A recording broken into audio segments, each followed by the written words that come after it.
Vocês sabem, claro, que eu sou jornalista, mas hoje, mesmo como jornalista, eu vou falar mal da imprensa brasileira. Porque ela está tendo um comportamento absolutamente, a maioria, desonesto em relação ao governo Bolsonaro. Eu tenho pensado muito em falar aqui para vocês sobre isso, mas não tenho realmente como resistir, sabe? Porque muita gente talvez não entenda perfeitamente o que está acontecendo e se deixa emprenhar pelo que jornais, revistas, televisão, rádio, blogs, sites estão dizendo todos os dias a respeito do presidente Bolsonaro e do seu governo. Nos atacando os eleitores do Bolsonaro. Já vi muita gente vacilando, inclusive. Até hoje de manhã, eu estou falando com vocês aqui sexta-feira, inclusive hoje de manhã, muitas pessoas que eu até respeito, que votaram no Bolsonaro, parecem duvidar realmente do que o Bolsonaro está fazendo, né? Eu quero, assim, do alto do meu conhecimento como jornalista, que já praticamente trabalhou em todos os veículos de comunicação que trabalham com jornalismo aqui no Rio Grande do Sul, eu quero dizer para vocês que nada disso é gratuito, não. Basicamente, essa banda de música da mídia que ataca diariamente o Bolsonaro por qualquer razão, quando não tem razão, inventa alguma razão, basicamente ela está adstrita a um pequeno conjunto de organizações jornalísticas, né? Aí pela ordem eu vou dizer para vocês quais são elas. É o Globo, a Rede Globo, você já sabe. Agora, quando vocês pensam em Globo, não pensem apenas na televisão Globo, não, que domina essa mídia de jornalismo. Tem rádio, tem emissora de rádio atrás disso aí, tem o jornal O Globo, que é muito poderoso, tem o jornal Valor Econômico, que pertence à Globo, tem o site G1, que é um dos sites mais acessados do Brasil, e tem as afiliadas da Rede Globo. Inclusive, por exemplo, aqui no Rio Grande do Sul, é a RBS que domina o mercado jornalístico, com o seu jornal Zero Hora, com a Rádio Gaúcho, com a RBS TV, com o seu site zerohora.com. Então, olha, só isso aí já é um exército formidável. E está todo ele empenhado em denegrir o governo Bolsonaro e o presidente 24 horas por dia. Quando não existe nada, eles inventam alguma coisa. Mas isso é diariamente. Vamos acrescentar aí a Rede Globo, mais quem? Mais outras famílias, que essa aí é da família Marim e da família Sirotes, que eu estou me referindo. Mas tem a família também Mesquita, que é do Estadão, que em menor grau também faz esse jogo sujo. Em menor grau, muito menor grau.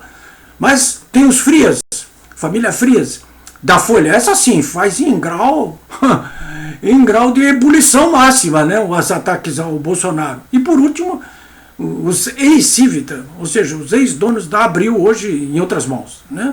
A Abril, mas sobretudo através da revista Veja, né? Olha, quando eu falo nisso aí, no caso da Folha, por exemplo, eu incluo o UOL também, que é o principal site do Brasil. E mais as agências. Que agências de notícias?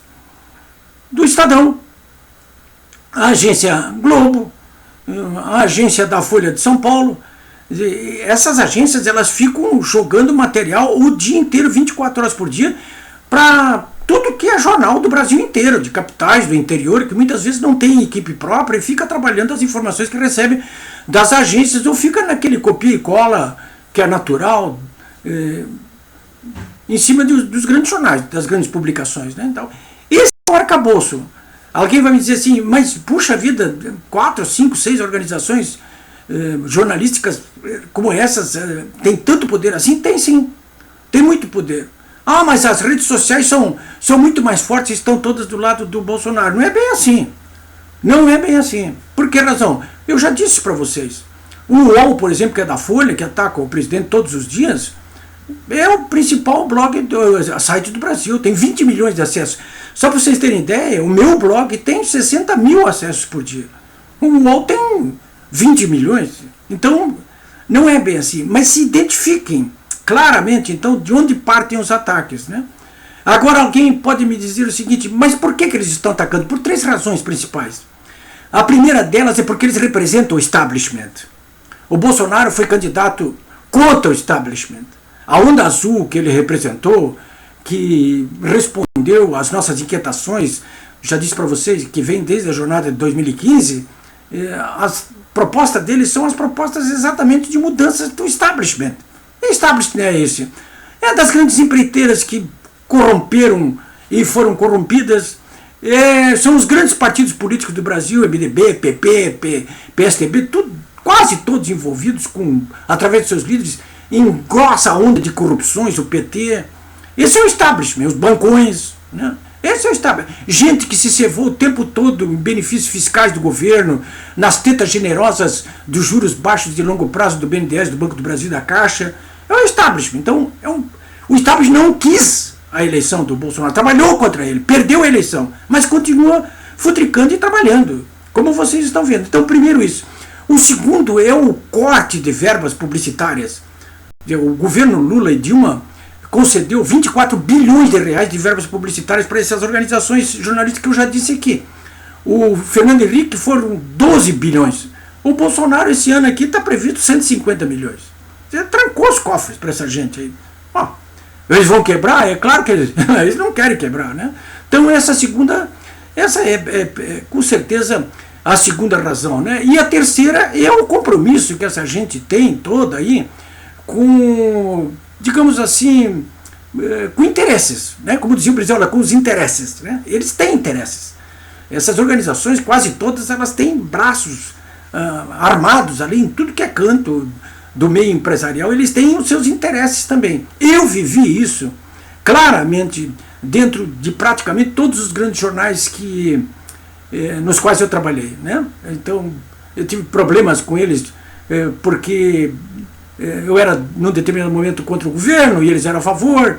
O governo do PT, né, que eles eram a favor, eu era contra, né? Ou então, isso era um problema de questão ideológica. Outros é por questão financeira mesmo. Governos como o do PT, aqui do Rio Grande do Sul, e do Lula e da Dilma, eles ameaçavam os jornais onde eu trabalhei, ou bota o Políbio Braga na rua, ou então não tem mais verba. E chegavam até a cortar a verba mesmo, como aconteceu na Band aqui do Rio Grande do Sul. E eu tenho provas sobre isso aí, né? Então, senhores, se alguém ainda tiver alguma dúvida, eu quero aconselhar a leitura deste livro aqui chamado Vanguarda do Atraso, né?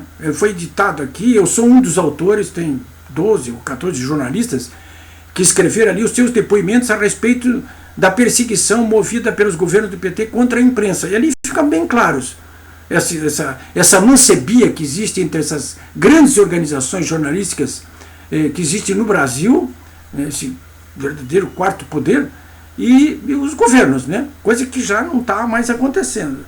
Então não se deixe iludir não, essa é a situação. É isso aí, senhores.